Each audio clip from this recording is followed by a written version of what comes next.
Welcome, everyone. Greetings from UNFPA headquarters in New York City. Hello to all of you across the globe. Thank you so much for joining us. My name is Sri Srinivasan, and I'm honored and thrilled to be moderating this exciting event to mark the second anniversary of the momentous Nairobi Summit and the launch of the first report of the High-Level Commission on ICPD25 Follow-up. We have a fantastic lineup of speakers today. I'm pleased to be joined here this morning by two of the wonderful co-chairs of the High-Level Commission.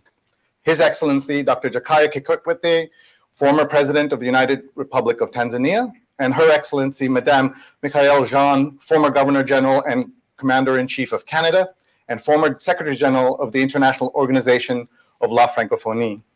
And also here with us is someone who needs little introduction to most of you, Dr. Natalia Kanem, the Executive Director of the United Nations Population Fund, UNFPA. I'm also pleased to be joined by His Excellency Flemming Møller Mortensen, Minister of Development Corporation, Kingdom of Denmark, joining us online.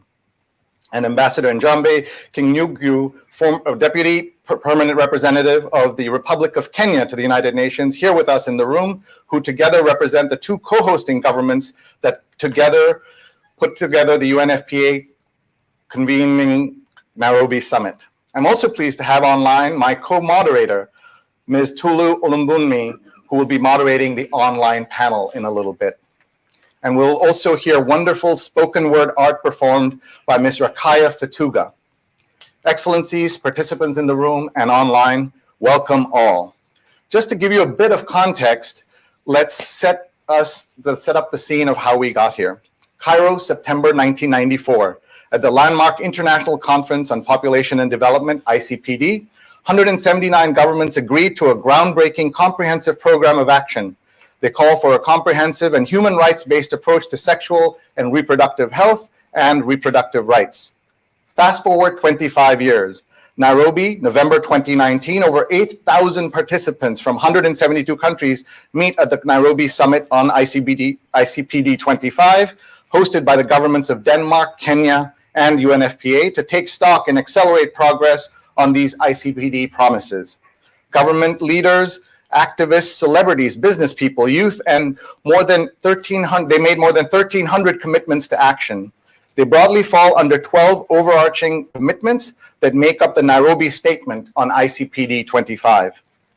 In her closing remarks at the Nairobi Summit, UNFPA Executive Director Dr. Natalia Kanem committed to ensuring the establishment of a high-level commission to ensure that the implementation of those commitments be tracked and regularly reported on.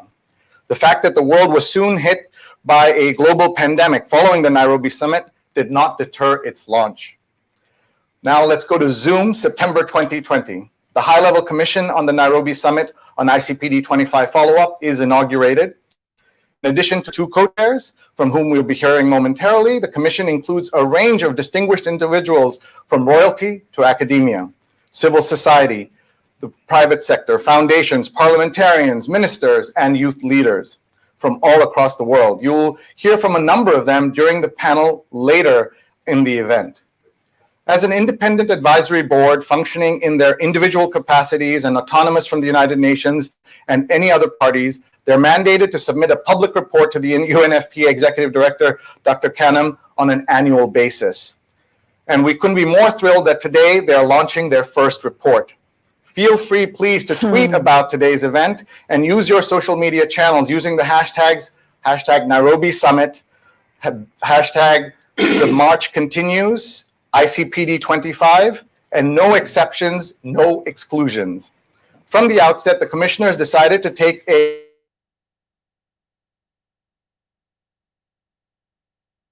not only to mark the second anniversary of that historic summit, but to witness the launch of the High-Level Commission's first ever report. I'm extremely honored to invite the co-chairs to deliver their remarks and present the Commission's report. Allow me first to invite to the lectern His Excellency President Jakaya Kikwete, former President of the United Republic of Tanzania.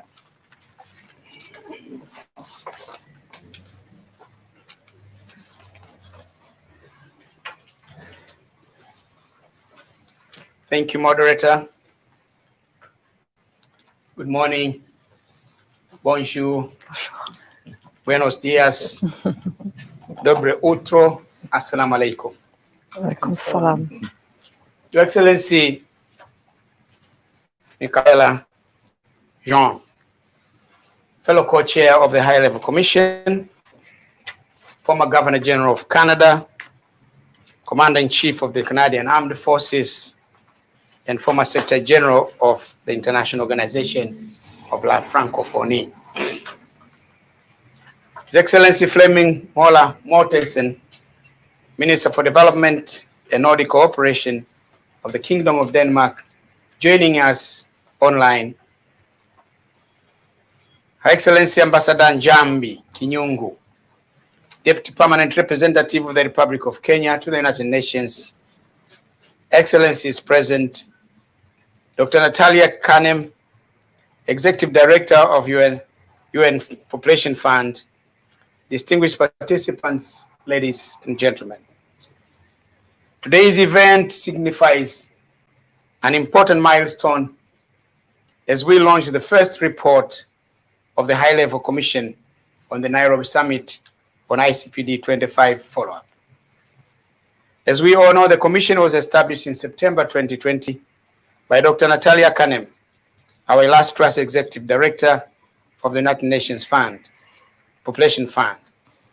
The objective of the Commission is to help track and report on progress in advancing the commitments made at the landmark Nairobi Summit on ICPD25, particularly the 12 global overarching commitments contained in the Nairobi Statement. My esteemed co-chair and I are greatly honored to be here representing the other 25 commissioners who are participating virtually. We are grateful to UNFPA for granting this important event and for according us the opportunity to present the Commission's first report to Dr. Natalia Kanem, the Executive Director. Thank you for choosing this auspicious day of marking the second anniversary of the Nairobi Summit for holding this historic event. Ladies and gentlemen, in 1994,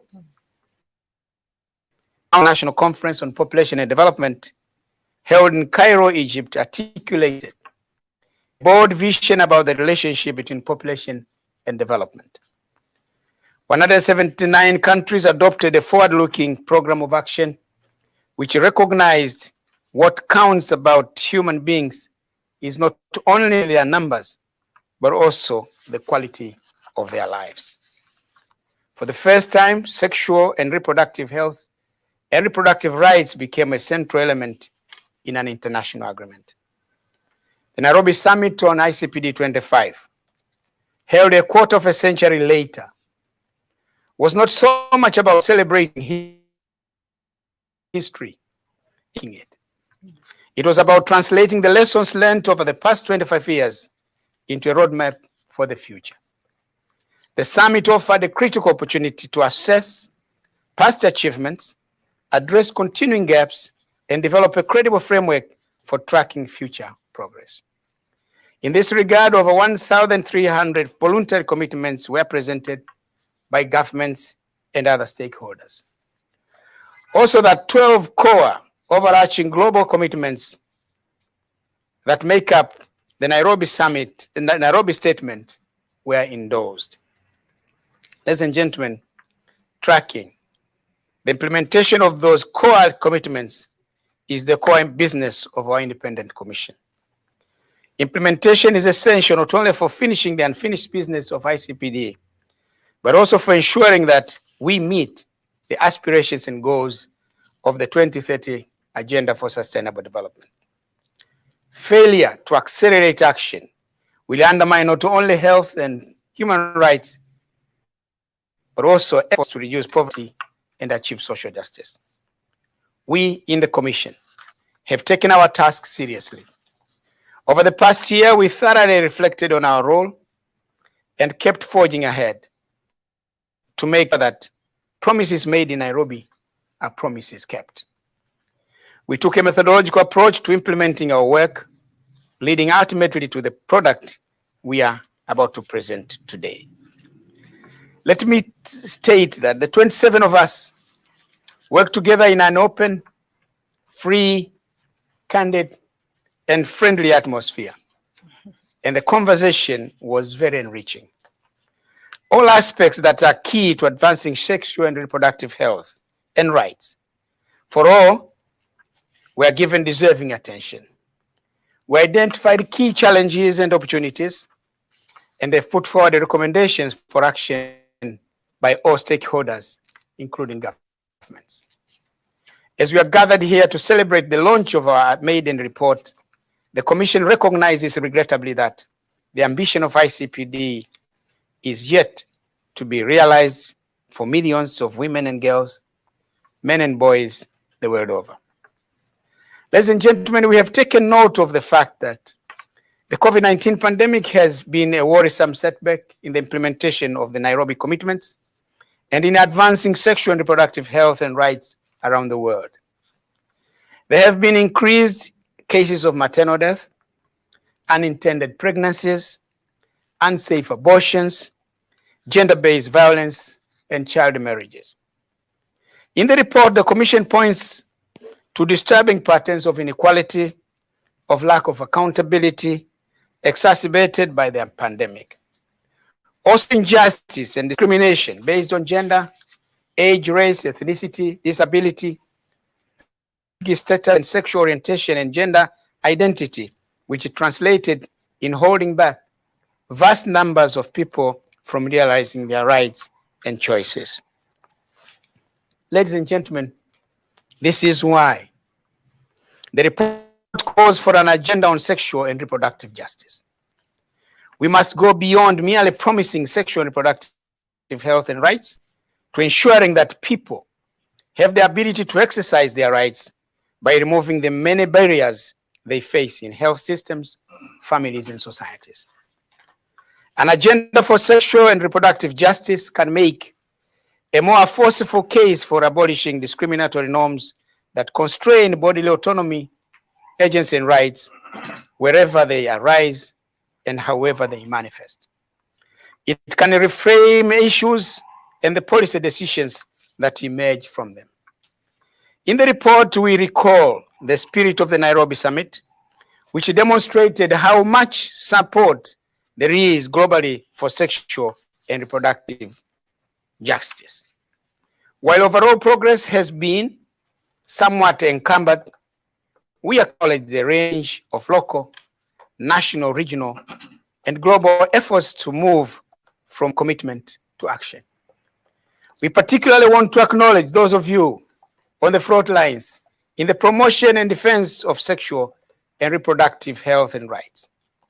Allow me to mention, among others, sex deliverers, nurses, midwives, doctors, peer educators, and human rights defenders. Sometimes they have been working in conditions of extreme hardship. While we sought to include some examples in the report to meet the desire for a concise product, many cases could not be reflected.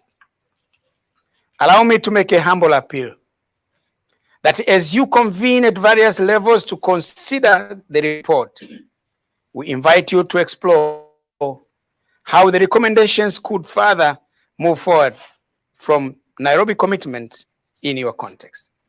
And we, in the High Level Commission, would welcome learning more about those examples as we implement our advocacy responsibilities and prepare for subsequent reports.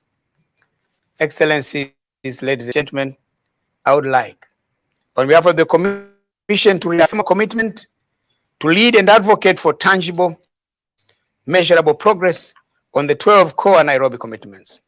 That work starts immediately for us. As the report so eloquently illustrates, significant work remains, and we are committed to making our contributions to moving the needle in relation to sexual and reproductive health, rights, and justice. No exceptions, no exclusions. Thank you.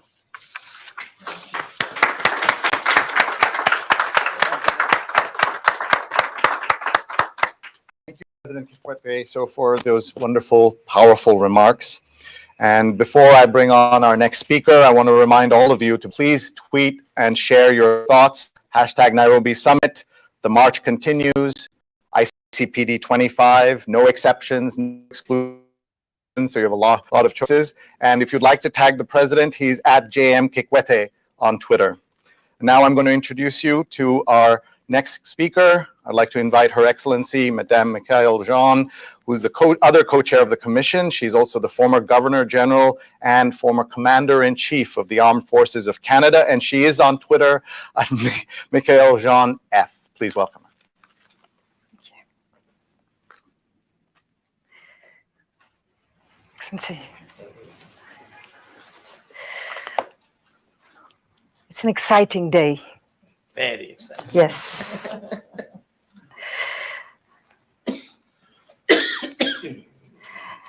Excellency, President Kikwete, Excellencies, all protocol observed, Dr. Natalia Kanem, Executive Director, UNFPA, participants, all dear friends, as co-chair of the High-Level Commission on the Nairobi Summit on ICPD25 Follow-up, I'm honored to share in this occasion with you. Allow me to continue in French for the sake of even greater inclusion. We need to protect the principle of multilingualism so that all voices are heard. Take the African continent alone, including Madagascar, 54 sovereign states, of which 31 are French-speaking. That's a lot of people, which also means millions of women and girls who need to know that we take into account their realities and the respect of their rights. That is what this work is about. Le 1994, au Caire, les 179 pays rassemblés ont signé ce programme d'action plaçant les droits de la personne au centre des préoccupations. Ça a tout simplement changé la donne. Nous n'étions plus guidés par des cibles démographiques, mais par la reconnaissance que tous les êtres humains naissent libres et égaux en dignité et en droit. Que d'espoir, n'est-ce pas, dès lors, notamment pour des femmes et les filles à travers le monde. Nous avons fait du chemin, mais il reste encore tellement à résoudre. D'où l'urgence de réaffirmer ce principe à Nairobi il y a 2 ans. Quel élan de soutien et de validation! Et également, nous avons vu 1300 engagements volontaires des gouvernements et autres parties prenantes. La déclaration mondiale de Nairobi et ses 12 engagements fondamentaux en attestent. La santé, les droits sexuels et de procréation sont des dimensions essentielles à la vie, qui nous définissent, qui déterminent notre épanouissement et assurent notre bien-être. Si nombre d'entre nous estimons ces droits acquis, pour des millions et des millions d'autres, des femmes, des filles et des garçons, des personnes vivant avec ou risquant de contracter le VIH, des personnes d'identité de genre et d'orientation sexuelle diverses, ces droits sont encore des aspirations lointaines. Le rapport que nous lançons aujourd'hui met en évidence les progrès réalisés, mais aussi les reculs, là où les gouvernements et la communauté internationale ont échoué. Les insuffisances de financement, un retard décevant dans la responsabilité politique, ainsi que les échecs des gouvernements à renforcer les systèmes de santé et les rendre universellement accessibles, ont eu de lourdes conséquences sur les droits notamment des filles et des femmes. Or, les pays ne peuvent pas accomplir grand-chose ou maintenir leur réalisation sans une véritable volonté politique de réussir, sans veiller à ce que la vie, la santé et les droits des femmes, des filles, des plus marginalisées ne soient pas subordonnés à des considérations idéologiques et culturelles. Sans protection égale de leurs droits par leur autonomisation effective en tant qu'agents actifs de changement, sans responsabilité au niveau national et international. Les mécanismes de responsabilité devraient être inconditionnellement accessibles aux personnes défavorisées, exclues et discriminées, car aucun changement réel n'aura lieu dans leur vie si elles ne peuvent l'exiger elles-mêmes. Les schémas d'injustice ne font que saper la vie humaine et le bien-être de l'ensemble. Lorsque le respect des droits en matière de sexualité et d'éducation est incomplet, les décisions autonomes concernant nos corps et notre vie sont restreintes et le développement socio-économique est entravé.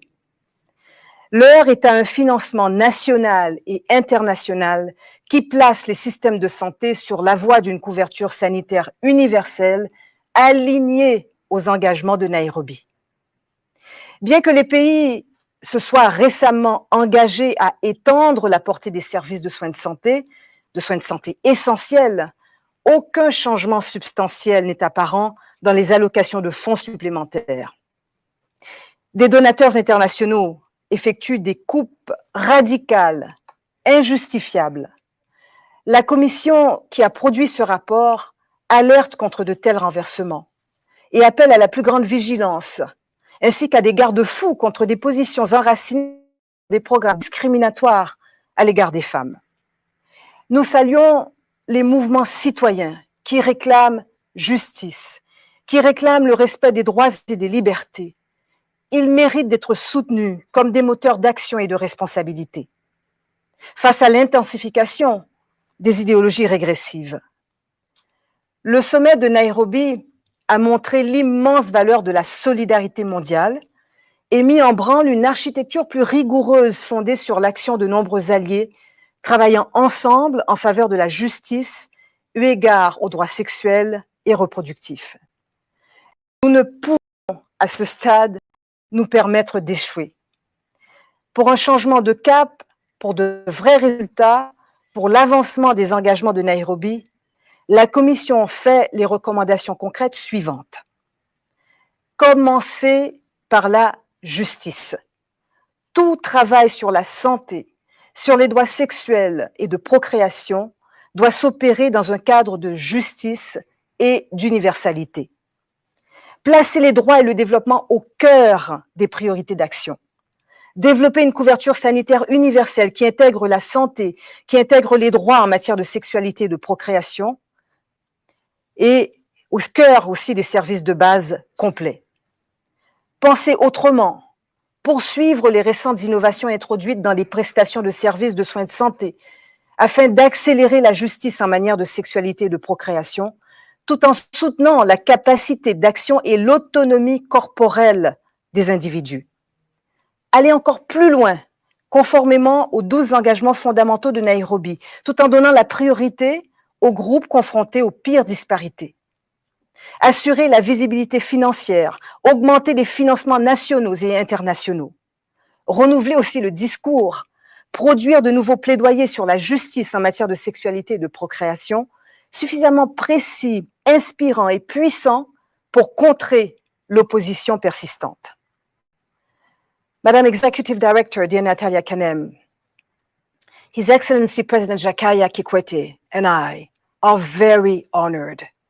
On behalf of the members of this high-level commission who have put so much time and heart into the work you have conferred to us, to present to you the report, and the title says it all: No Exceptions, No Exclusions, Realizing Sexual and Reproductive Health, Rights, and Justice for All. It brings together judicious and daring perspectives, a tool of reference, mobilization, and action. It is a powerful reminder of how many of us around the world are resolutely marching together for the implementation of the commitments of the Nairobi Summit, where your call to action resounded so boldly. Merci infiniment.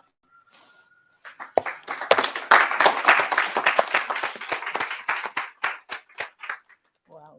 Very nice. Yes. What the things there?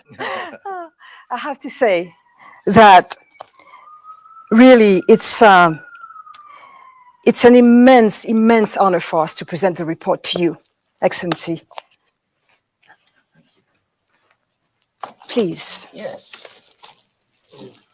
This is the moment. this is the moment. The moment we've been As a waiting gift for. to you and Thank you very to all the much. population of the world. Thank you. May I? Yes. This represents significant work. Thank you. Towards helping to achieve our commitments. No exceptions, no exclusion. Aucune exception, aucune exclusion. Yes. Congratulations. Merci beaucoup. Mhm. We're in the middle. Let's sit on this other side. Thank you so much.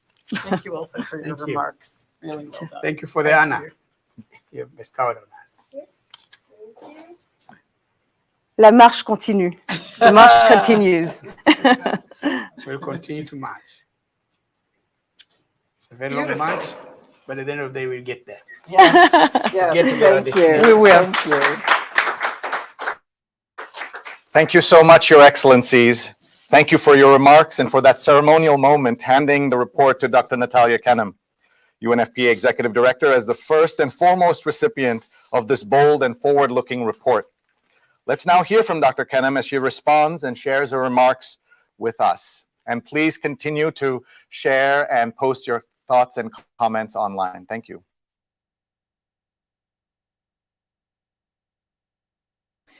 Distinguished co-chairs of the High-Level Commission on the Nairobi Summit on ICPD25 Follow-up, Your Excellency Jakaya Kikwete, former President of the United Republic of Tanzania, and Your Excellency Michaëlle Jean, 27th Governor General of Canada and 3rd Secretary General of the International Organization of La Francophonie.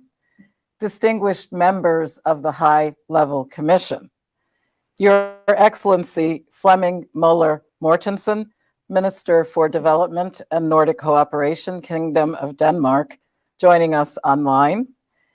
Ambassador Marie-Louise Vector, Deputy Permanent Representative of the Kingdom of Denmark to the United Nations. Ambassador Njambi Kinyongu, Deputy Permanent Representative of the Republic of Kenya to the United Nations. Chargé d'Affaires, Mr. Songelile Shila of the Permanent Mission of the United Republic of Tanzania. Spoken word artist Rakia Fatuga, and all dynamic young people, colleagues, partners, friends. Buenos dias, bem-vindos. Karibuni, bienvenue. Greetings to one and all here in New York and around the world. Thank you. Thank you for joining us for the auspicious launch of the report of the High-Level Commission on the Nairobi Summit on ICPD25 Follow-up.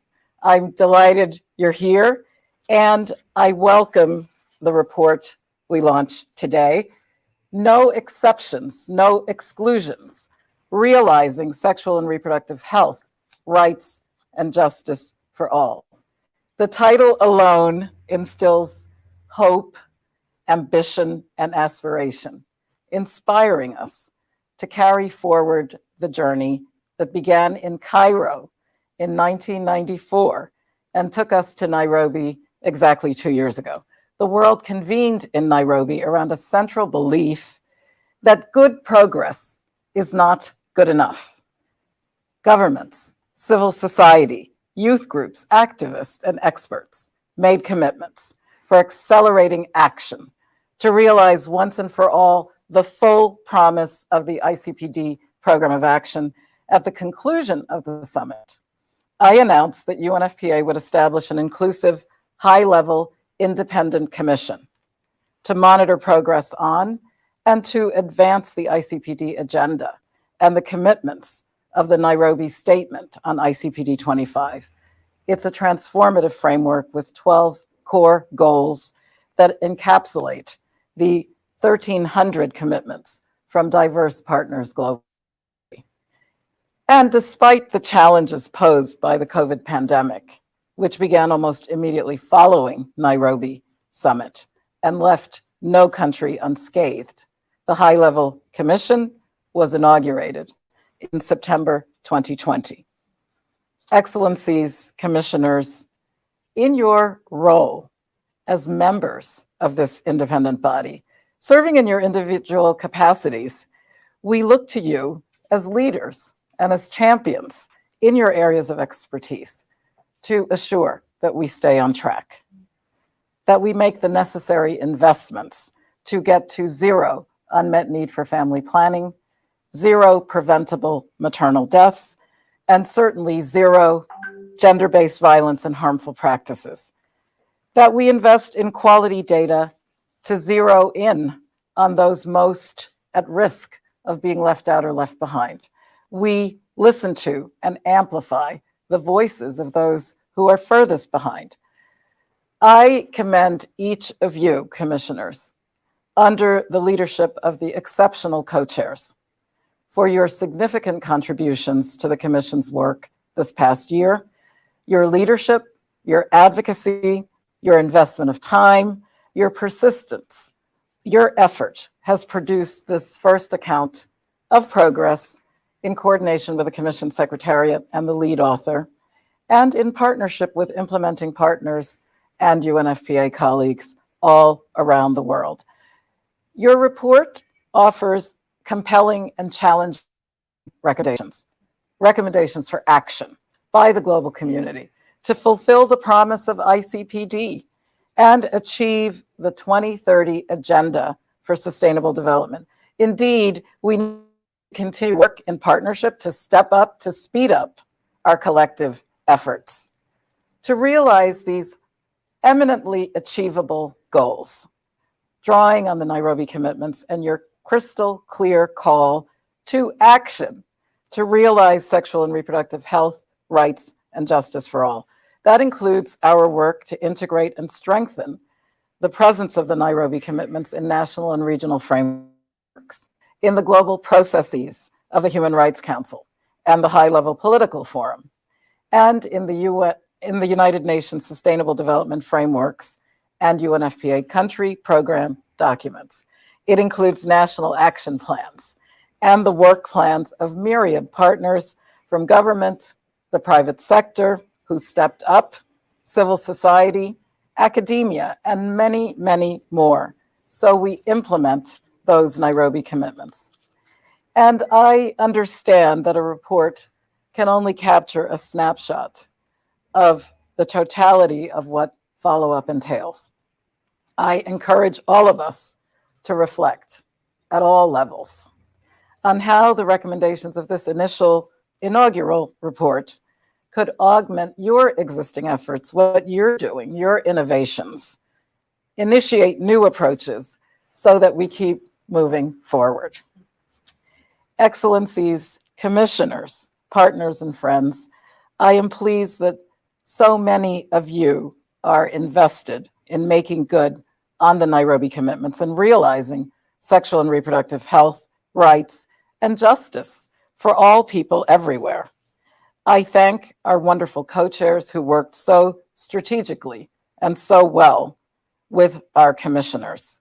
I thank Ib Peterson, one of the key architects of ICPD25, and Jenna Keita, our deputy executive directors, and all our valiant UNFPA staff who supported the commission to do the work, the secretariat behind the scenes, assisted by Saskia Shelkins. Asanteni, merci beaucoup. Ours is an inclusive agenda. It includes everyone, and we want to work collectively with you within our respective areas of interest and expertise to advance these gains, to address the gaps. Sexual and reproductive rights and justice. How we realize sexual and reproductive health and rights for all, for good, is bringing this justice equation. As the commissioners have said, it is central to getting us back on track to deliver fully on the bold promise of the ICPD program of action. I will end quoting Dr. Martin Luther King. Injustice anywhere is a threat to justice everywhere. We are caught in an inescapable network of mutuality, tied in a single garment of destiny. Whatever affects one directly affects all indirectly. With those words in mind, once again, I commend the Commission and express my deepest appreciation on behalf of UNFPA to all who contributed to preparing this very important guidance document. Our march continues. We move forward towards sexual and reproductive health, rights, and justice for all. No exceptions, no exclusions. I thank you. Thank you very much indeed.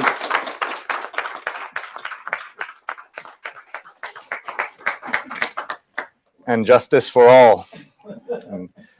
And thank you so much, Dr. Kenem, for those important words. All following at UNFPA on Twitter, and she herself is on Twitter. You can find her at ATAYESHE.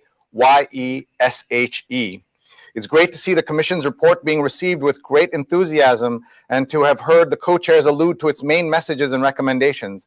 I'm sure many of us look forward to diving into the content and looking at it as we come out of this event.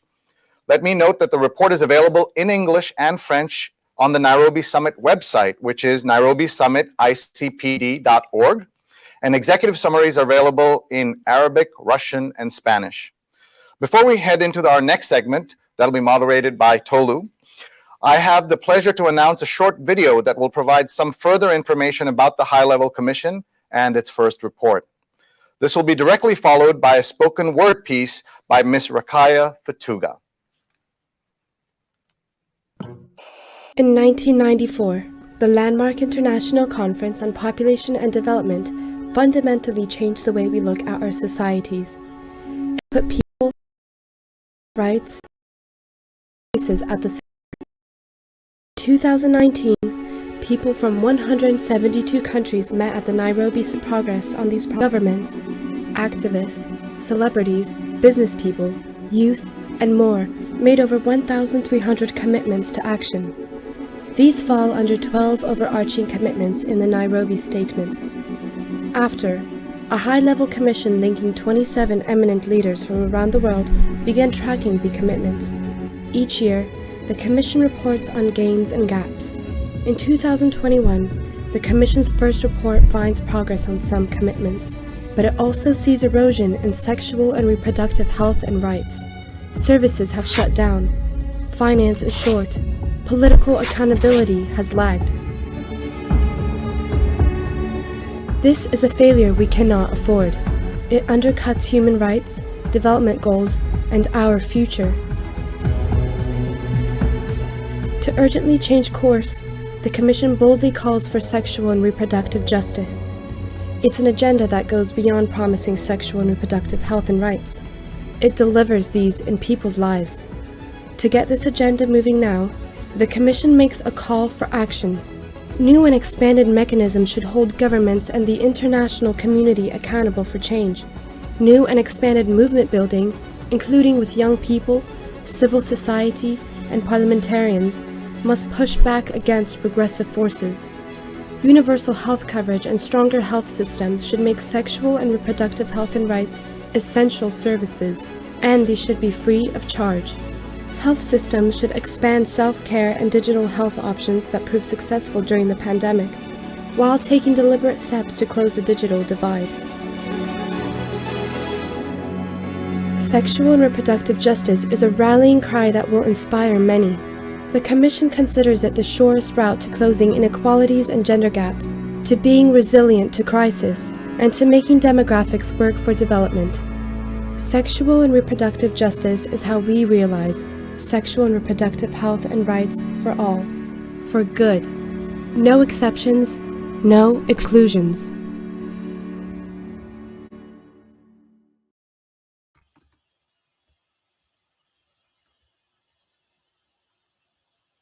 Hello everyone, I'm Rakaya and I'm going to be sharing a poem with you. This is called When a Uterus is a Burning Flag. The revolution will not be televised. When revolution sits and grows inside, it can be missed by a male gaze and outside eyes. When you help restore a person's dignity, the whole world can be energized. So when a woman gets hold of her power, choice like a globe with an amniotic glow in her hands, full of life and possibility, with a part to plan her family and be anything she wants to be. Then there is honor in her work, in her grind, in her study. There is joy in her love, in her babies, in her body. There is freedom in her living. There is meaning in her giving when herself is hers to give again. Sometimes the revolution is a woman who does not die in childbirth because the hospital is too far, or a woman who does not die because her complaint sounded too far-fetched, whose grave is not etched with, "She was right. We should have listened when she spoke her needs."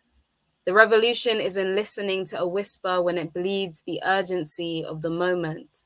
It's in stepping up for what she's pleading right now.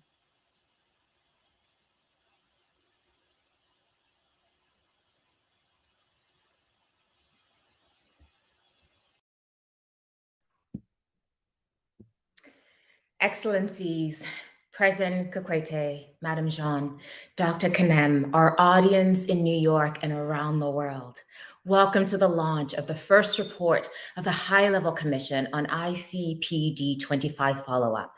My name is Tolu Olubumi, and it is my honor to moderate this segment of today's event. First, I would like to thank Rakaya for that powerful and fitting poem, When a Uterus is a Burning Flag. We will be hearing once more from her at the closing of the event. But Rakaya, I have to tell you, having heard your first poem, I certainly cannot wait to see what else you have in store for us. Now it is time to introduce our panel discussion. The panelists are all distinguished members of the High-Level Commission and reflect the Commission's diverse background. From civil society to academia, leading activists to lawmakers, youth leaders, and healthcare providers, they represent the world that we wish to impact for good. Through our conversation, we will offer more glimpses into the Commission's first report, which we hope that all of you will be reading in more detail in the coming days and weeks. Now it is my pleasure to introduce our distinguished panelists. With us today, we have Alvaro Bermejo, Director General of the International Planned Parenthood Federation. As many of you know, IPPF is committed to delivering sexual and reproductive healthcare services around the world and to fighting for sexual and reproductive rights. We also have with us Sarah Pantuliano, Chief Executive of the Overseas Development Institute, ODI, a leading global affairs think tank igniting new ideas to confront global challenges. We're also joined by the Secretary General of the Inter-Parliamentary Union, Mr. Martin Chugong. The organization works to empower parliaments and parliamentarians to promote peace, democracy, and sustainable development. Next, I have the pleasure of introducing Mr. Sangeet Kayasa, coordinator of the YPI Asia Pacific Center. YPA is a global network of more than 2,000 nonprofit organizations and governmental institutes. It also has an active membership of over 33,000 young people and hundreds of thousands of volunteers all across the world dedicated to peer-to-peer education amongst young people. Also with us is Ms. Latanya Mapfried, President and CEO of the Global Fund for Women, one of the world's leading foundations for gender equality, standing up for the rights of women and girls. And last, but certainly not least, Dr. Nahid Tubia, Director of the Institute for Reproductive Health and Rights in Sudan, and a surgeon and long-standing women's rights activist. Welcome, everyone. Well, I couldn't be more thrilled to be moderating this eminent panel. So let's kick things off with the first question to Alvaro. Alvaro, we have heard the co-chairs make the case for sexual and reproductive justice. Tell me, why is this so important and what is new in the outline approach? Thank you, Tolu. In the report, the Commission points to the COVID pandemic having highlighted really disturbing patterns of inequality, of injustice and discrimination based on gender, on age, race, ethnicity, disability, refugee status, and sexual orientation and gender identity. This inequality has impeded vast numbers of people, prevented them from realizing their rights and their choices. This is why, as President Kikwete just mentioned, and as was highlighted in the video, the report calls for an agenda framed around sexual and reproductive justice. We have to go beyond merely promising sexual and reproductive health and rights. An agenda for sexual and reproductive justice can make a more forceful case for abolishing the discriminatory norms that constrain bodily autonomy, agency, and rights. It really acknowledges that different forms of discrimination intersect as a result of cumulative injustices that are greater for some individuals and groups. So sexual and reproductive justice is not only a useful framework to understand the issues, it is also key to finding solutions. Putting health and rights under a justice framework goes beyond describing rights to actively achieving them systematically, correcting disparity. That's why the Commission feels strongly that such corrective measures should be shaped by what people themselves define as their needs and choices, particularly those who remain furthest from realizing their rights. So that is why sexual and reproductive justice, a concept developed by Sister Song women of color in the late 90s, is embraced by the Commission as key to achieving the Nairobi commitments in the COVID era. Thank you so much, Alvaro. I love that you touched on the injustices that are felt around the world. Sarah, I'd like to turn to you about injustices. The Commission expressed strong concern for the increasing levels of inequality, right, between countries and within countries, as well as how these inequalities impact people's ability to realize their sexual and reproductive rights. Could you reflect more on the report's key messages and recommendations in this regard? Sure, Tolo. I mean, you've heard President Kikwete stressing early what we call in the report disturbing patterns of inequality, many of which have been brought to the fore by COVID. In fact, I think the pandemic has highlighted, has exacerbated, has entrenched what were existing and deep-rooted problems. It has not created them. If you look at the inequalities around the world, 70% of people now live amid rising income and wealth inequality. Just between March and December 2020, at the start of the pandemic, we've seen billionaires' wealth skyrocket by 3.9 trillion, and yet 4 billion people went with no safety net, lacking any form of basic social protection. We've seen vaccine inequality. Less than 5% of the population in low-income countries has received one or more doses, and yet 70% of people in high-income countries have been vaccinated. On other health indicators, the global preventable maternal mortality rate remains stubbornly high at more than 10 times the global target. And 94% of those deaths are actually, occurring amongst poor women in low-income countries. And gender inequalities remain apparent in every area of life. We've seen during the pandemic domestic gender-based violence increasing. Women have lost jobs at a much higher rate than men. And the burden from unpaid household care work has intensified, increasing to what were already disproportionate shares pre-pandemic. And in addition, we've seen the impact of the withdrawal of services, of funding from humanitarian settings, where SRHR services are already very weak and have been further compromised. So when a crisis like COVID brings about such rapid reversal in services, in benchmarks, in commitments, and sees services overwhelmingly needed by women classed as non-essential, to me it is clear that the underlying norms around choice, around bodily autonomy, around the rights of women, girls, and gender diverse people have not meaningfully changed. But perhaps there is a silver lining, and that's what we stress in the report. It is true that the pandemic has deepened inequality, but it's also true that it's raised awareness about these inequalities.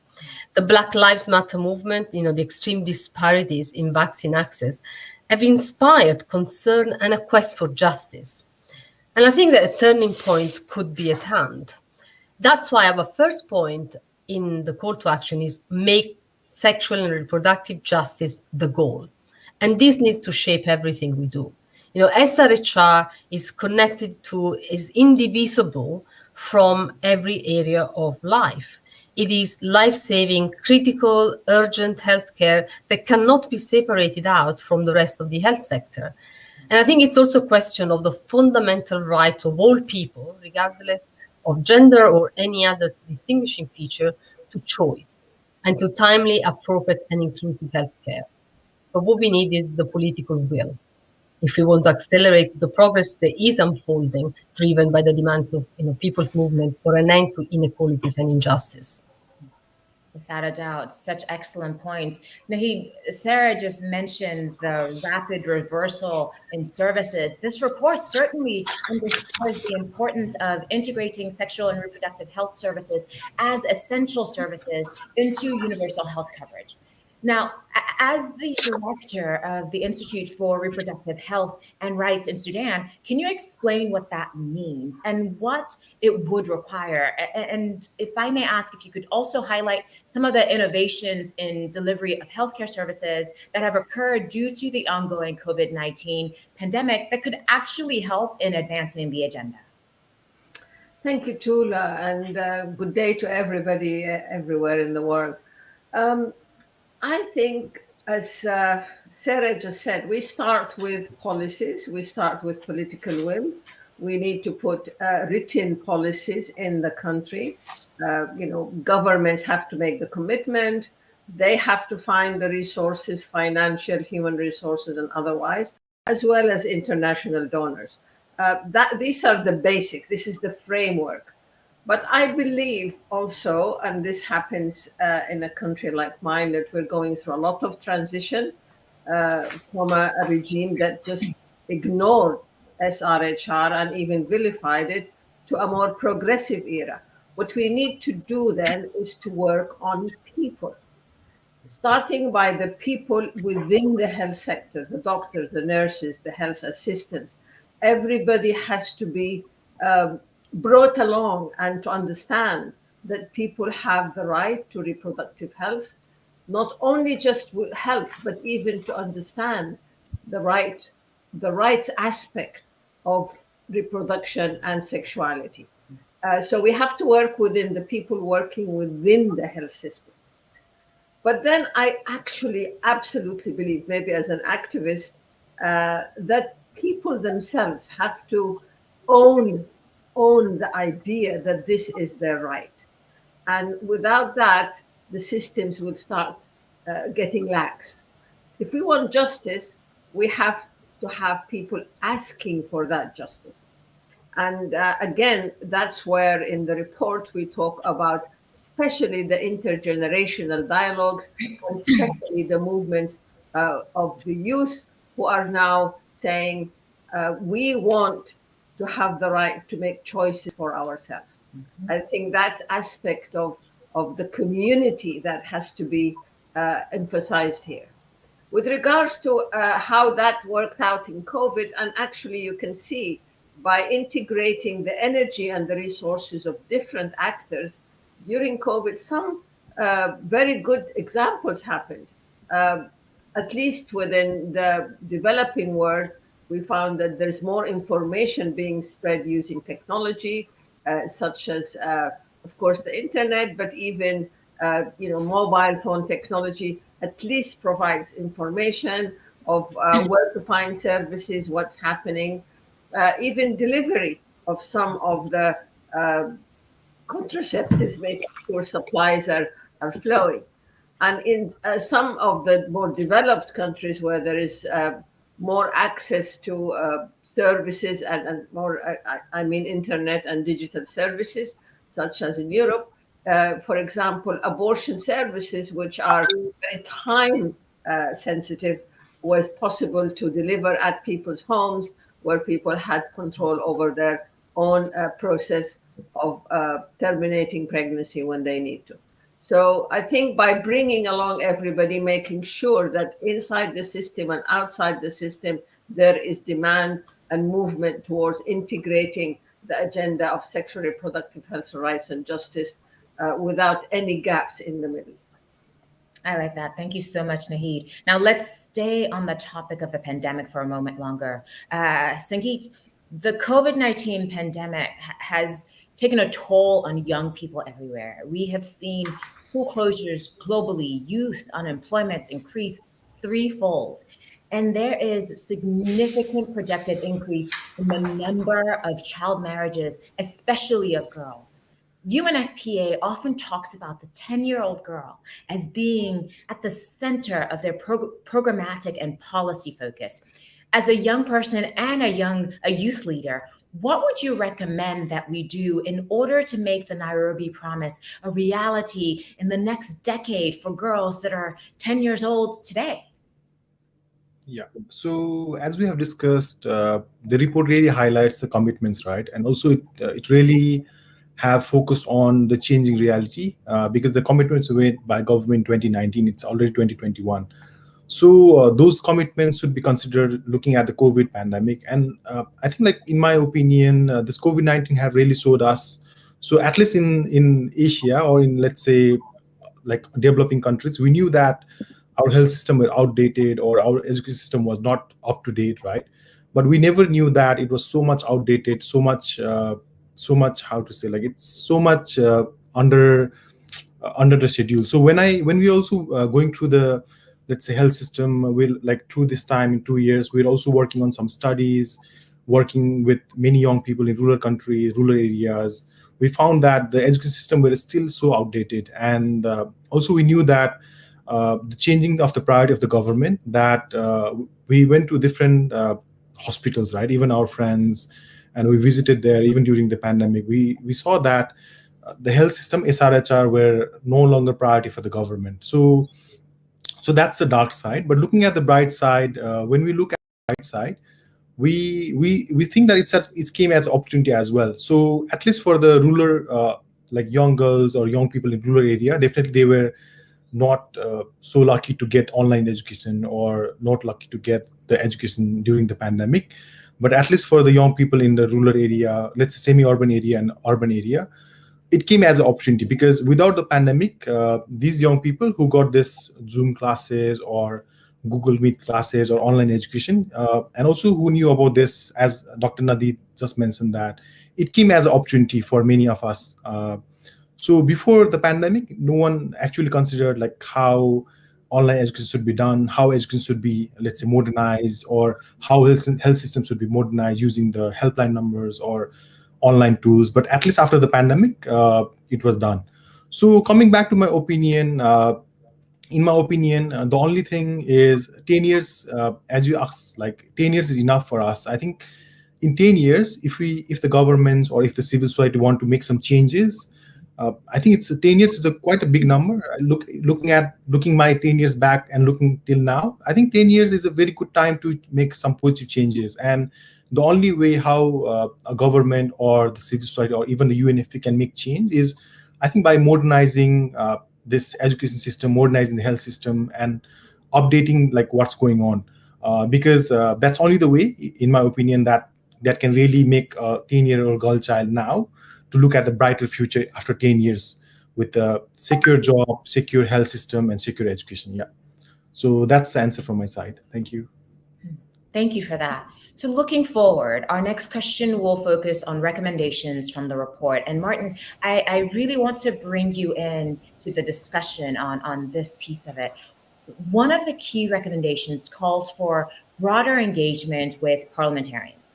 As Secretary General of the Inter-Parliamentary Union, what is your advice on how to better engage parliamentarians in the effort to advance the Nairobi commitments on the ground and of course, ensure accountability for their implementation? Thank you very much, Tolu. This is a wonderful opportunity for me to articulate again why it is important to engage parliaments. And when we do this, I would like to put on the table those instruments that are available to parliaments and that we want them to use to good effect. We all know that parliaments are there to make laws. Parliaments make laws. What we want to do is that, and laws, let me say, laws can be used for good just as they could be used for bad. What we want parliaments to do is to mobilize political will to ensure that legislation that is passed is friendly to access to health, education. It is meant to ban harmful practices, because we have also seen that laws can be used to criminalize, to discriminate. We don't want that to happen. So first thing, mobilize political will among parliaments in order for them to pass legislation that is friendly to sexual and reproductive health and rights. Secondly, I think that we need to look at the role that parliaments play in accountability, oversight of government, making sure that government plays does what it is required to do, especially in respect of the Nairobi Summit. And there I want to make 2 points. One is that for parliaments to be effective, they have to do a reality check. They have to be putting faces behind the statistics that are available and go out to engage with people who are suffering from harmful practices, who do not have access to sexual and reproductive health and rights. So it is important to engage with that community. And secondly, we think it is important to provide data and statistics on the extent of the issue that is being dealt with, so that this is very clear to parliamentarians what they need to do. Lastly, I want to talk about the budgetary role of parliaments. And here, I think that while parliaments are there to ensure accountability of other partners, they too have to be accountable for their role. And they need to adopt budgetary practices that guarantee rights and access to health facilities, for instance, for victims of violence, for instance, building strong health systems that address the needs of the broader society as a whole. So to conclude, I would like to say that we need to mobilize political will for good legislation, for effective oversight of government and other stakeholders, and also for budgetary allocations that are friendly towards sexual reproductive health and rights. Thank you. Thank you so much. Latanya, Martin just laid out for us quite succinctly what laws can do, what parliaments can do, what governments can do. I'd like to turn to what movements can do. The Commission's report commends the movement building that has been taking place despite COVID, despite lockdowns, and so much more, that has so powerfully translated into policy changes, frankly, in various countries around the world. It also recommends further investments in movement building and support. What can the feminist movements and women's rights movements do? What do they need from us? Thanks so much, Tulu. It's such a pleasure to be here with everyone. We've seen it again and again that feminist movements can do so much, and I implore all of us to step up our support for them to continue to lead. As you see so clearly and well written in the report, women and girls are already mobilizing in revolutionary ways against harassment, discrimination, and violence.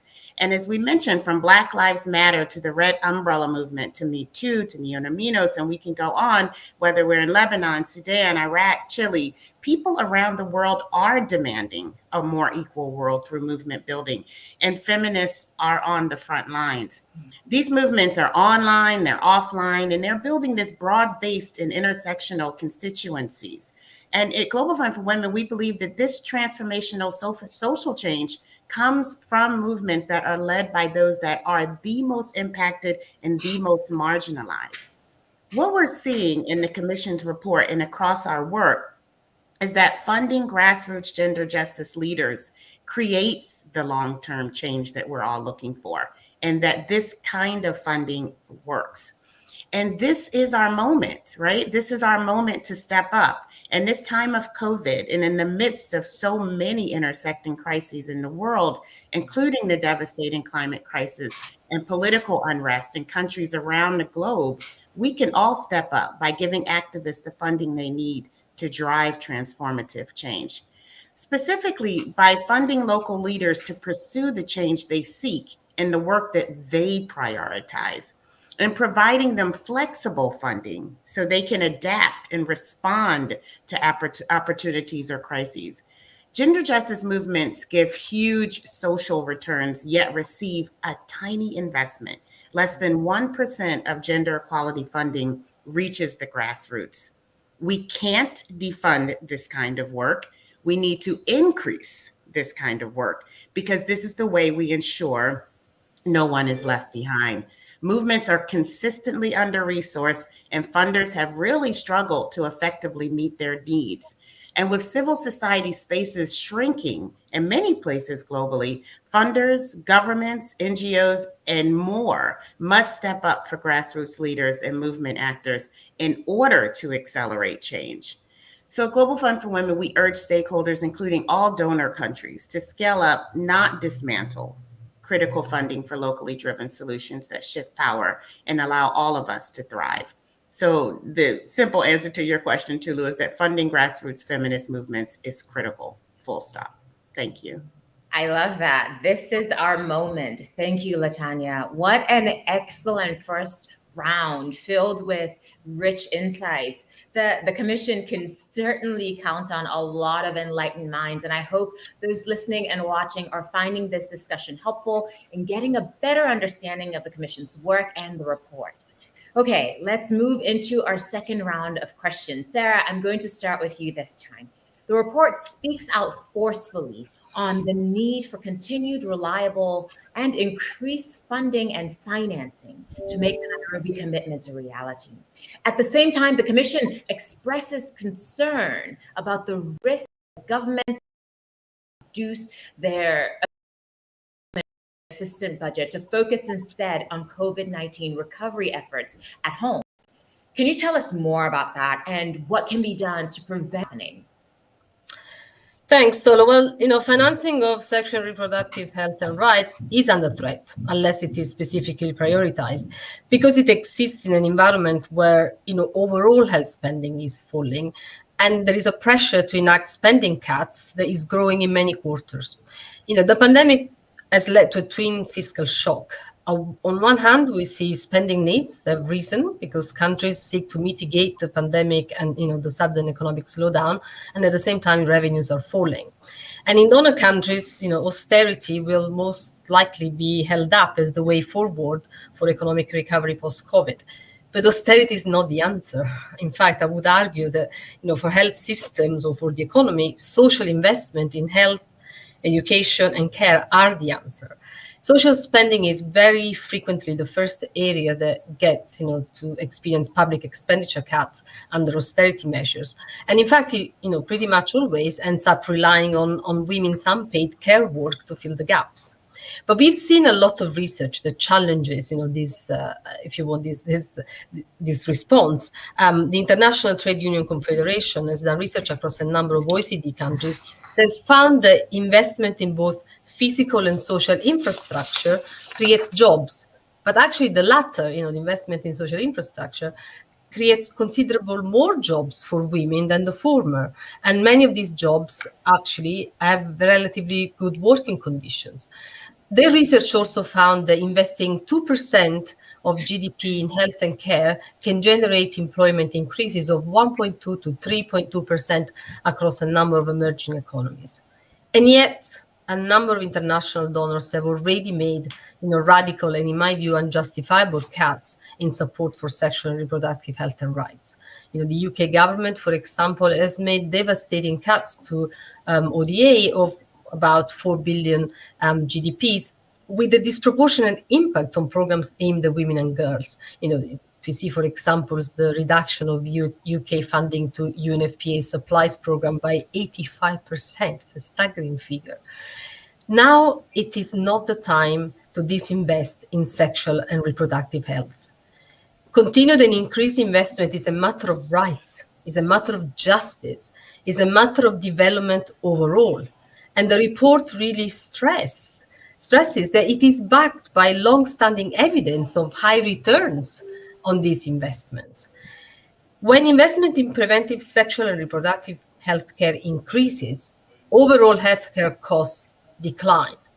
Economic productivity, household income rise. Gender equality advances. Demographic prospects improve for countries with both higher and lower fertility rates. Therefore, our fifth point in our call to action is show the money. Increase domestic and international finance for sexual and reproductive health and rights. Increase it at levels that are sufficient to achieve sexual and reproductive justice. Thank you so much for that. Moving on to the next question. Martin, we've seen widespread polarization in many societies fed by growing misinformation online, cancel culture becoming more mainstream, online violence having grown exponentially. How can we counter these phenomena? How can we ensure that the public debate on the Nairobi Summit follow-up remains a conducive space for real democratic and sincere conversation on changes that are needed to make rights and choice accessible to everyone? Thank you again, Tolu. I think in order to answer your question, we need to assess the extent of this polarization that you're talking about.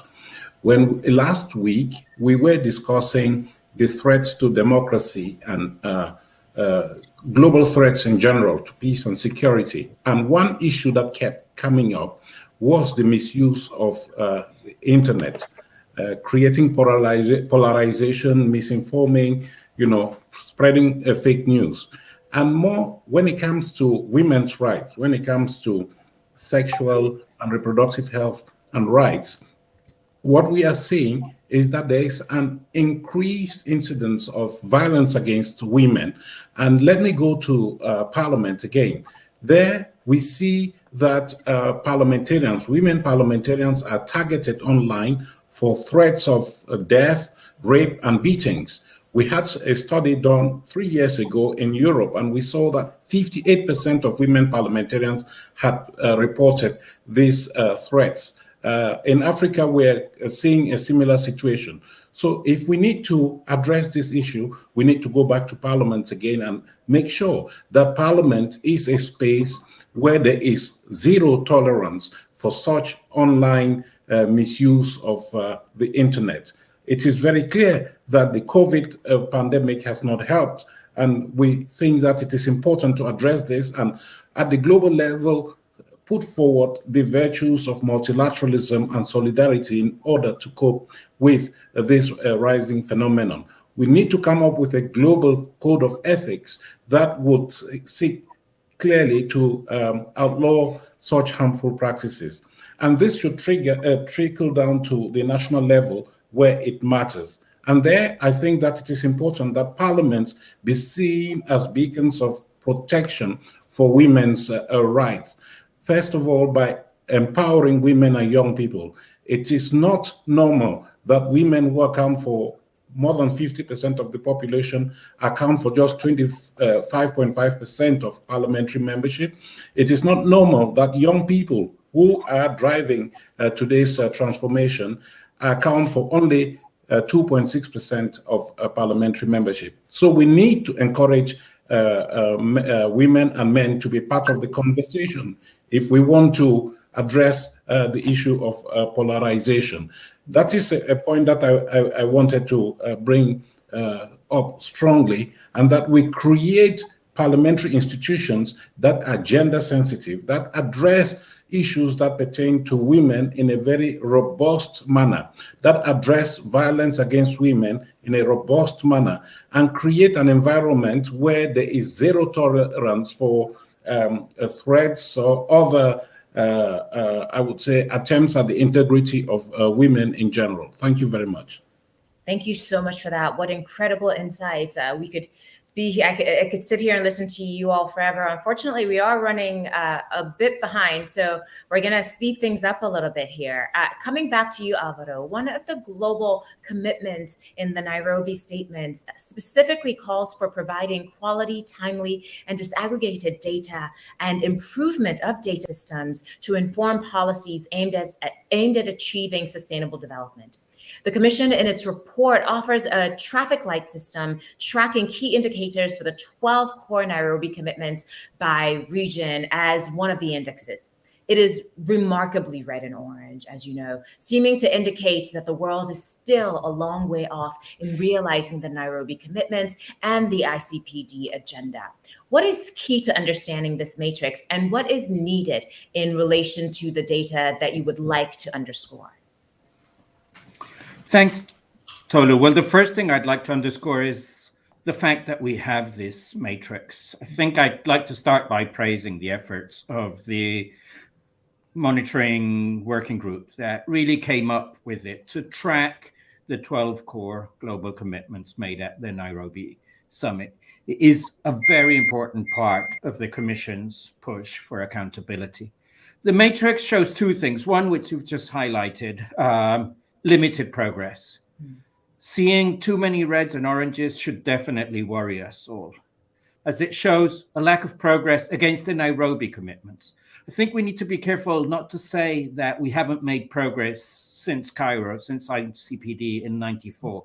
We've made significant progress almost everywhere, but we're still falling short of its vision codified in the 12 Nairobi commitments. And since Nairobi, in more than one way, we have gone backwards, as the report highlights. Second, what the matrix shows is the limited availability of quality data to objectively measure progress. The good thing is that both of these can be corrected with political will from governments and coordinated action from non-state implementers. I know we don't have time to talk more about the essential indicators that are in this matrix. So let me just finalize by talking about progress. Every region has at least one orange, and most have more than one red. In fact, Commitment 9 only has oranges and reds across all regions, no exception. This is the commitment to building peaceful, just, and inclusive societies, where no one is left behind, where all, irrespective of race, color, religion, sex, age, disability, language, ethnic origin, sexual orientation, and gender identity or expression, feel valued and are able to shape their own destiny and contribute to the prosperity of their societies. This is orange and red basically everywhere. Let us rise. Let us help this young generation of feminists that Latanya was referring to, who are more diverse than ever, lead the change, and let's support them. Thank you. Thank you so much for that, Alvaro. And as we move to our next question, I would like to thank Sarah and Martin, who had to leave the discussion. We're so grateful that they were able to join us for the first part of this conversation. Now, moving on, Nahid, as someone with extensive experience working at the country level in what some may consider a more conservative cultural environment, what are some key considerations to keep in mind in the effort to advance ICPD program of action? Also, what do you, as the report suggests, or how do you, as the report suggests, ensure an inclusive approach, for instance, that also engages faith-based actors and cultural gatekeepers? Yes, I think we have to realize for many, many millions of people in the world, culture and religion still play a very central part of their life, their identity, and how they want to live their life. So we can't put it aside and just talk science. However, I think one of the issues that worries me a lot is that we think that culture and religion has leaders that we have to talk to. And because we've only attended to those so-called leaders, we ended up having culture and religion defined by them and made it, frankly, very anti-women, very anti-sexual reproductive health and especially rights or choice and individual freedoms. I think every religion, every culture has the potential to be reinterpreted, redesigned, restructured around these rights, positively, progressively. But to do that, we have to also own the culture and the religion by the people, and particularly by women and young people. I think there's no problem with having so-called religious leaders, the formal religious leaders involved and in the dialogue. But I think we have to still believe that religion is there for the people. Religion is not a sheikh here or a priest there or a rabbi here. I think that is a very central issue. And coming from Sudan, where we were governed by these so-called dominant religious leaders for 30 odd years, and now people are taking over the right to understand their own religion and their own culture and redefine it. I think that's the way out. Let's have a dialogue about what is culture, what is religion, how can we open it up to work for the people, not against the people. I like that a lot. Thank you so much. Coming to you, Sangeet, the Nairobi Statement, in one of the 12 global commitments, recognizes the principle of nothing about us without us. Particularly when it comes to young people, and it underscores the need for their meaningful engagement. The Commission itself has a considerable number of young members with an active membership of these young people that are contributing to the work and have contributed to this report as well.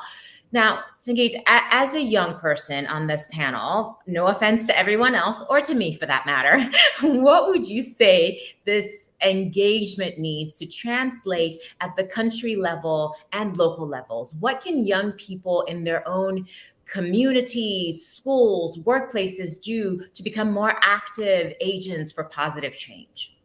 Yeah, thank you for the question. So going with your first question, and of talking of the reality is that though ICPD was there since 1994, right? It's been many, many years, but most young people, when we go back to our countries, or even in like people who are working in mostly regional level, many of them don't understand ICPD.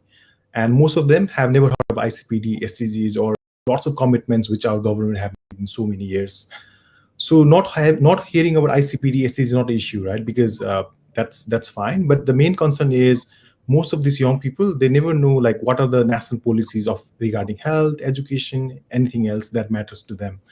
And also as we were talking with many young people in this recent years or so many years, they even don't know like what are the local government planning or what are they investing in terms of in the name of young people. So that's reality, right?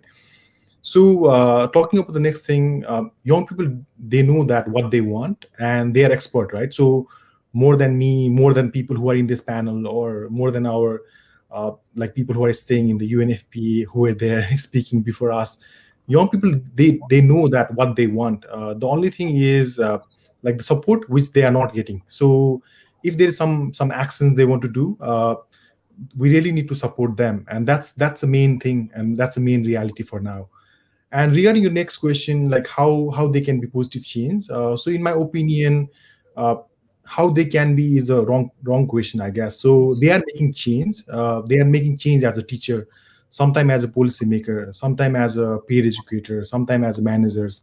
They are making changes in so many years. So it's already been 25 years. So people before me and young people after me, they're really making changes. The only thing is the actions which young people have been doing in a local level in their own way, it's not documented very well. So if something is being done by government, it's documented very well with let's say bold letters, right? But if some young people is doing something in the, let's say, rural Vietnam or rural Cambodia or let's say rural Nepal, it's not documented. So the answer would be they are making changes. The only thing is they are not documented well.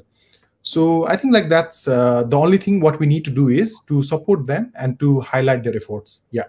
So that's from my side. Thank you. Thank you so much. And I love that focus on really, you need to uplift and showcase the work that young people are doing. That's why I love that the Commission has so many young people that are doing this work and are contributing actively and being recognized for their work. I started in activism as a young person as well, so I completely understand that whole concept. Turning back to the issue of sexual and reproductive justice as a key call from the Commission, I would like to pose the final question here to you, Latanya. How does sexual and reproductive justice relate to other agendas for justice? For instance, the climate justice agenda, as we have just concluded COP26, or the racial justice agenda, or broader gender justice movements. Where do you and the Commission see connections, and how can those of us advancing the Nairobi commitments leverage those synergies? Thanks, Tulu. I mean, the Commission knows these issues are, of course, all connected. And none of us live these single issue lives, to borrow the words of Audre Lorde. Sexual and reproductive justice is so critical in this work to dismantle structural barriers, which are often impacting Black women and those living at the intersections of multiple oppressions the most. So this is also anti-racism work at its core.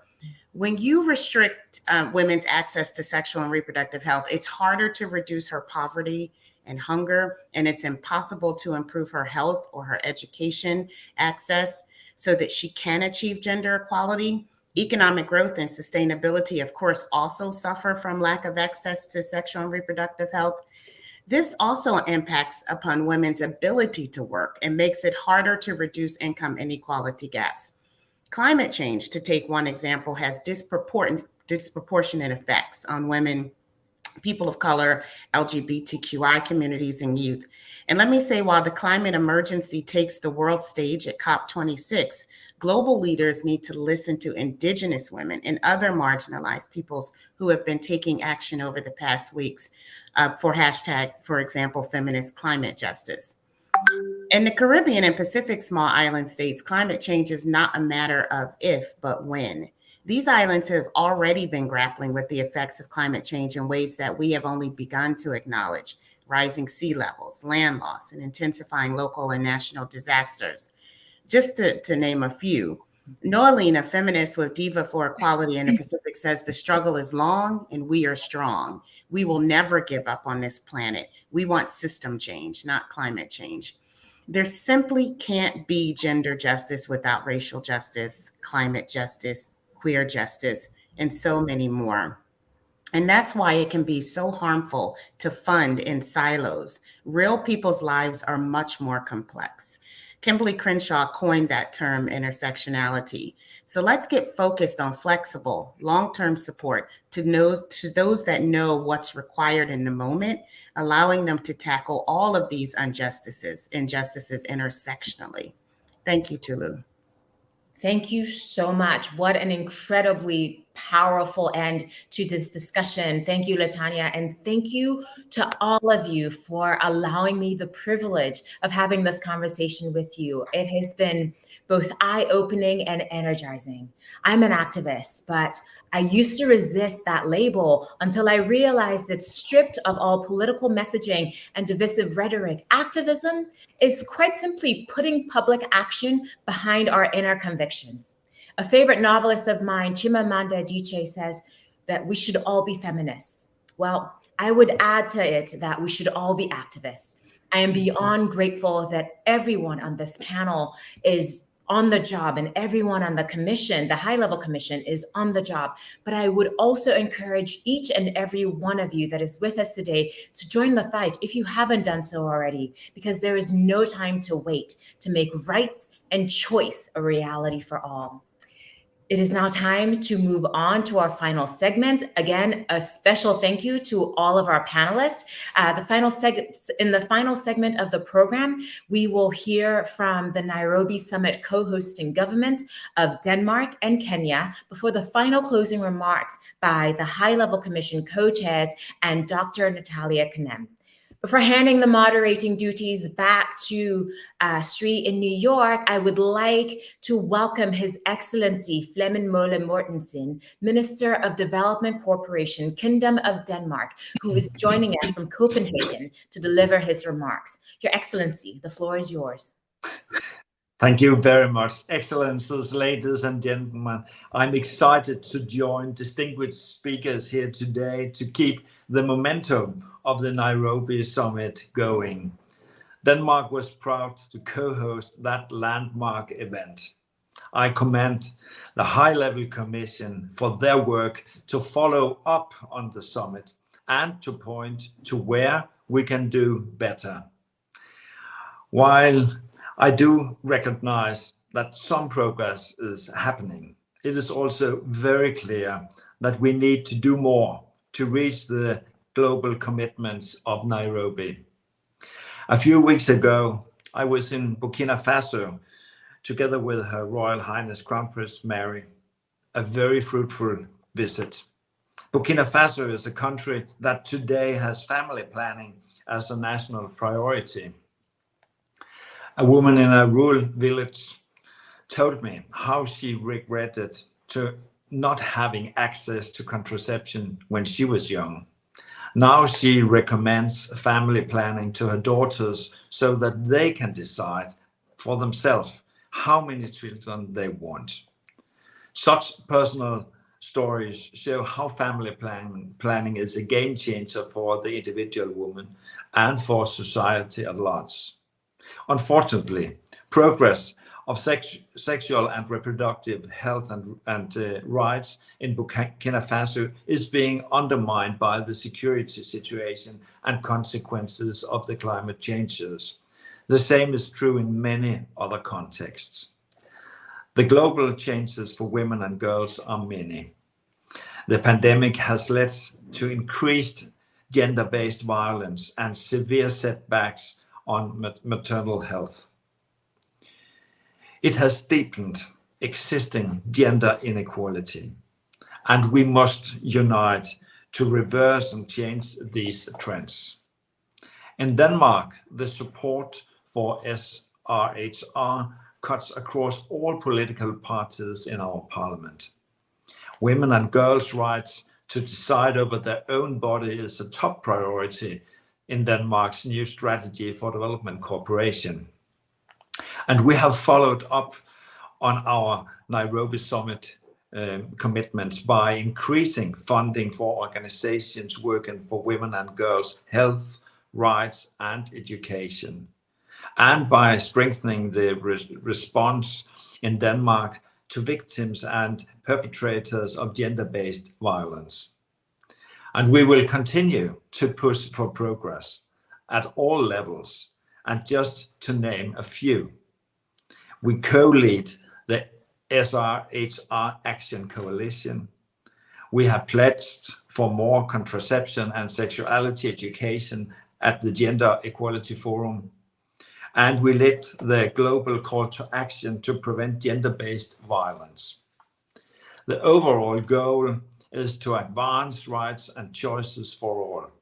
We are committed to do our part for a strong and collective effort on the ICPD agenda.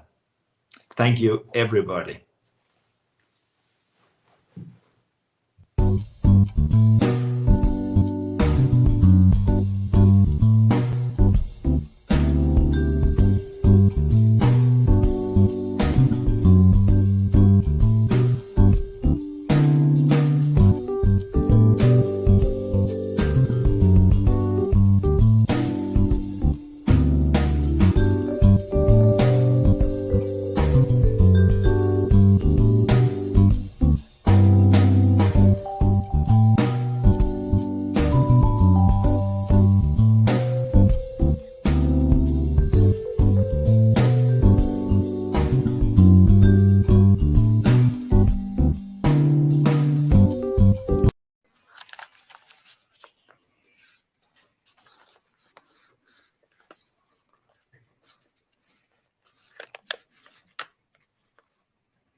Thank you, Your Excellency, Minister Mortensen, for those compelling remarks.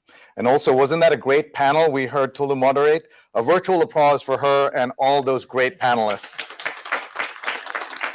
Now back in New York, it is my pleasure to invite the representative of the other co-hosting government of the Nairobi Summit. Please welcome Ambassador Njambe Kinyungu, Deputy PR of the Republic of Kenya to the United Nations.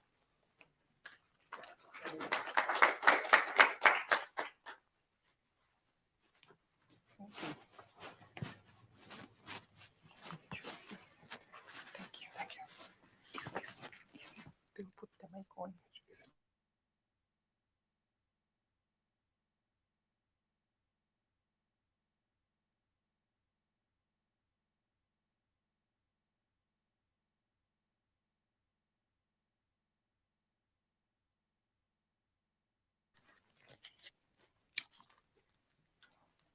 Thank you very much, and good morning.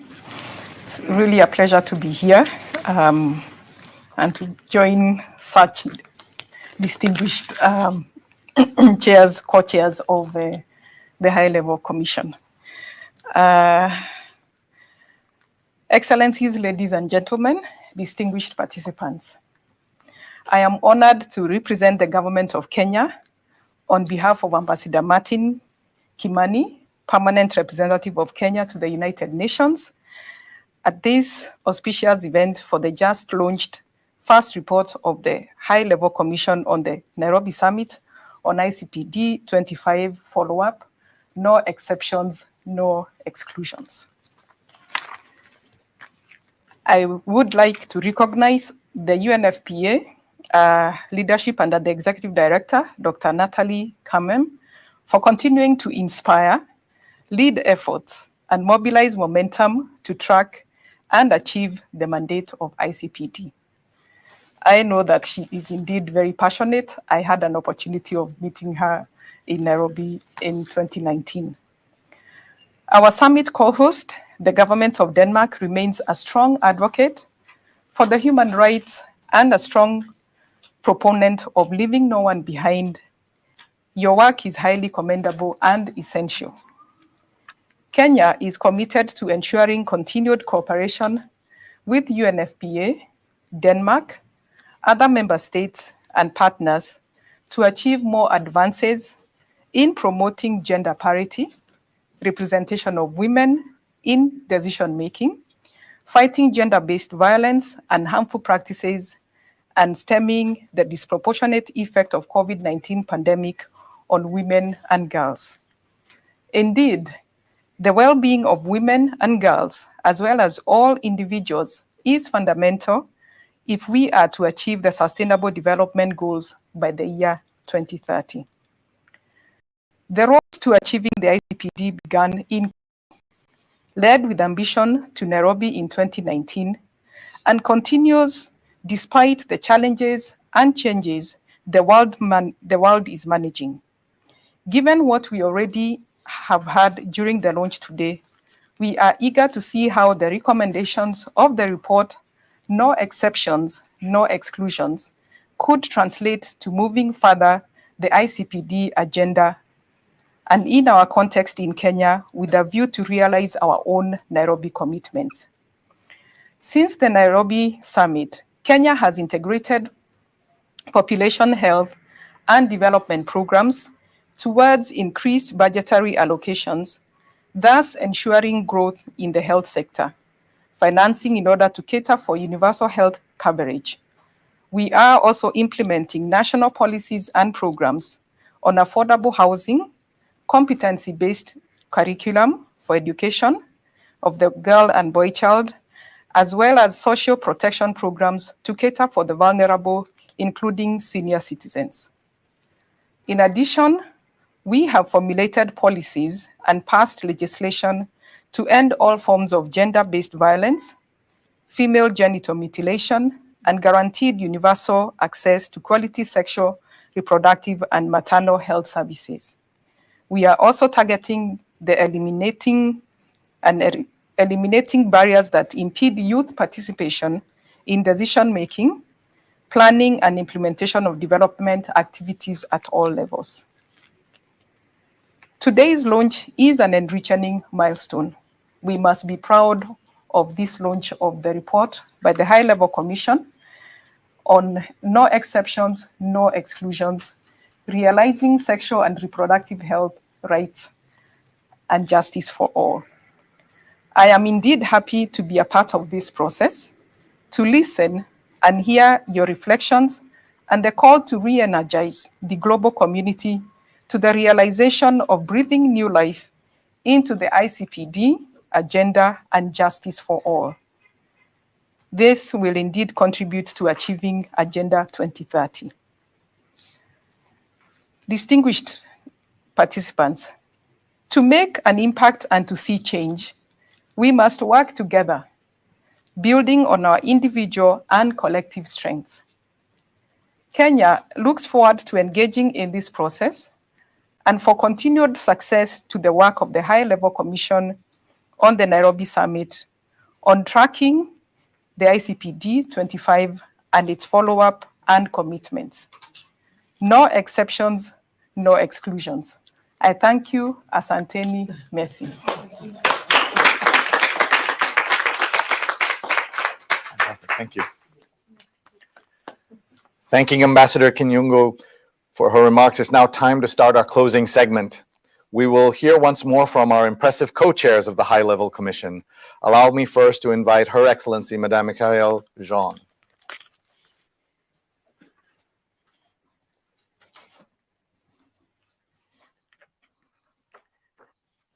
Well, Excellencies, all participants, what an inspiring event this has been, and how grateful we are for having had the opportunity to take up this call put out by UNFPA's Executive Director, our dear Nataliya Kanem, at the closing of the momentous Nairobi Summit, when she announced the establishment of the High-Level Commission.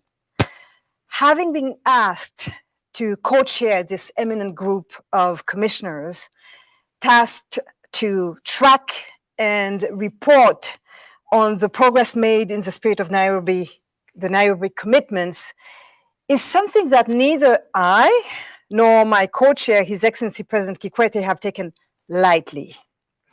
You've heard some of the commissioners speaking loud and clear about how the change we want to see can and must happen.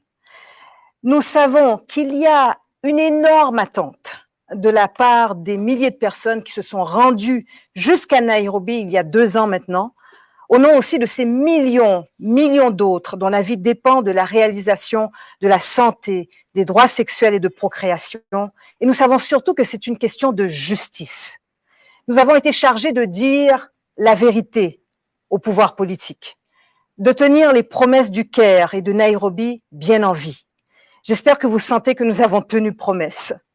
As said today and as detailed in the report, we strongly believe that the call for sexual and reproductive justice is the surest route to closing inequalities and gender gaps, to being resilient to crisis, and to making demographics work for development. We are incredibly grateful and humbled by the rich contributions and active participation of the distinguished commissioners from all over the world through the numerous online and hybrid meetings that led us to this point. We are also hugely indebted to the Secretariat that so capably steered us through the first year's process, and to UNFPA for providing us this invaluable support. In closing, let me reaffirm that you can count on the Commission's continued firm commitment to lead and advocate for meaningful progress on the Nairobi commitments. As the report so aptly articulates, considerable efforts continue to be required to make sexual and reproductive health, rights and justice a reality for all. No exceptions, no exclusions. La marche continue. Faites bon usage de ce rapport. Aucune exception, aucune exclusion. Il faut assurer la santé, les droits et la justice pour tous en matière de sécurité et de procréation. Merci beaucoup. Merci. Thank you, Your Excellency, Madame Jean. And now I'd like to ask His Excellency, President Kikwete, to deliver his closing remarks.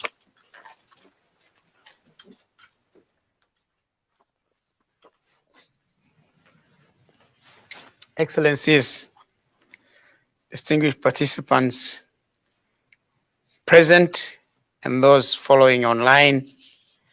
In closing, let me also thank the UNFPA and its esteemed Executive Director, Dr. Jakaya Kikwete, once more for hosting this wonderful event.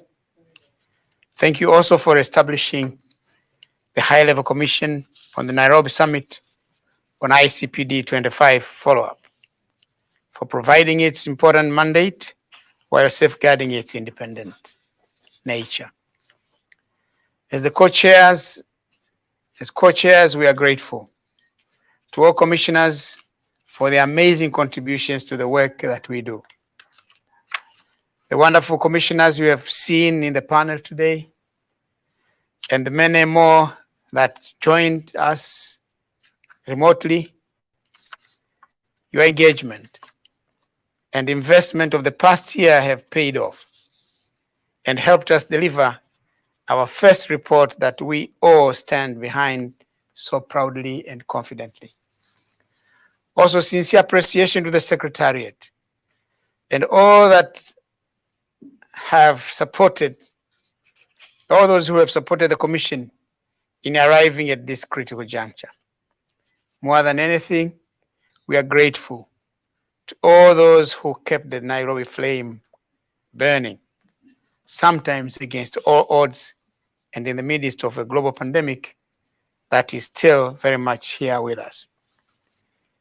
You who were out in the streets demanding your rights, and all those on the front lines making sure that birth remained safe, that pregnancies were wanted, that young people, despite all the challenges, could continue to see their potential come to full fruition. All that said, and with the report in hand, the work must go on. We must correct where things have gone off track. We'll carry forward. And we absolutely mean business when it comes to keeping the Nairobi spirit alive, to deliver a world in which the rights and choices of all are a reality. We will not give up, and we will keep on marching. Please stay tuned. Thank you. Thank you so much, Your Excellency. And now I'd like to invite UNFPA Executive Director, Dr. Jakaya Kikwete, to deliver her closing remarks.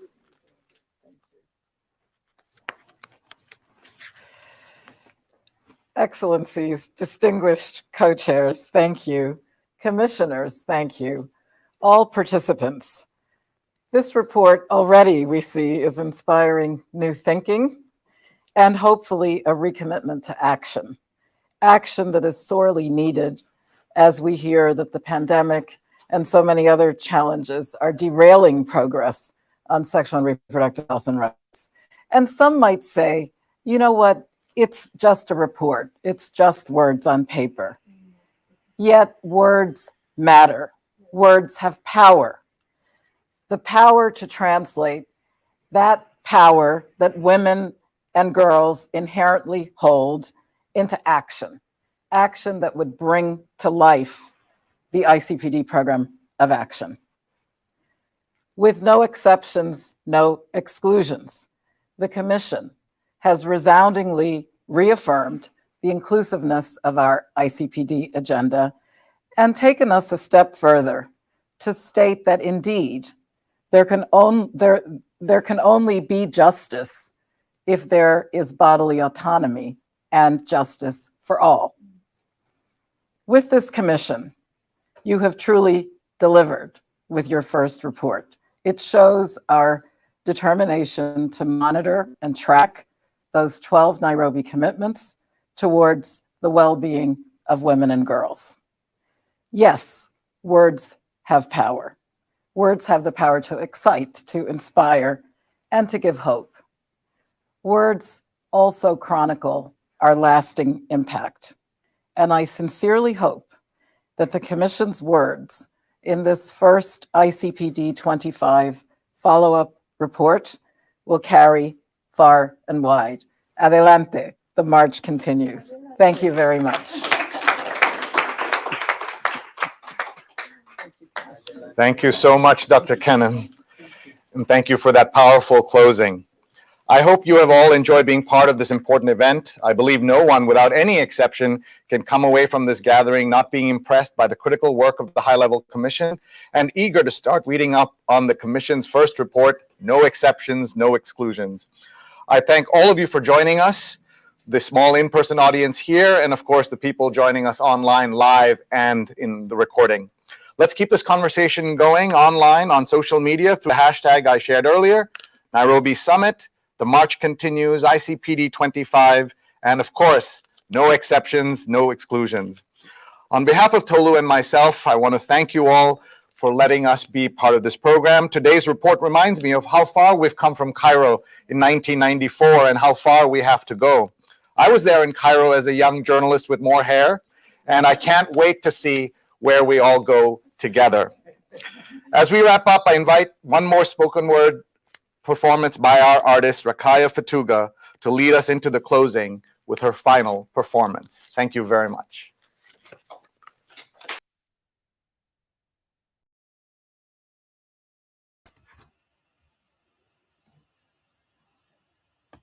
Hello, everyone.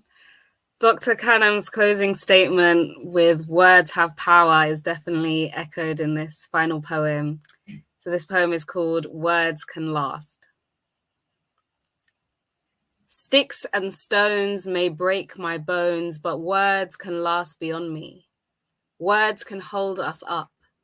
Words can be a cutlass to slice through forests of expectations, arriving at exactly what you want to say, or exactly how you feel, locating your voice on the map of what doesn't feel right or doesn't sit right with a woman's intuition. So when there isn't a seat at the table, we make thrones from affirmations, battlefields from incantations, because if we believe in our magic, we believe we can survive anything. Sometimes we declare our own strength as a crowning to our mothers, to our sisters of blood and bond, to every woman who ever carried us with her hands or back or shoulders and made us believe we were capable.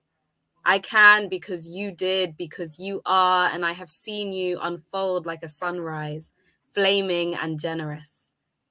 We are masters of spring, of resilience and returning, renewing, rebuilding in cycles. Women, God-gifted, expansive, incredible women, building castles out of words to last beyond us, words gifted to every woman yet to come. We build castles from courage, perseverance, and dignity, strength in life and power in pregnancy, independence, self-value, and fearlessness, enlightenment and claiming acknowledgement, tenacity and solidarity, being present and lighting up a family.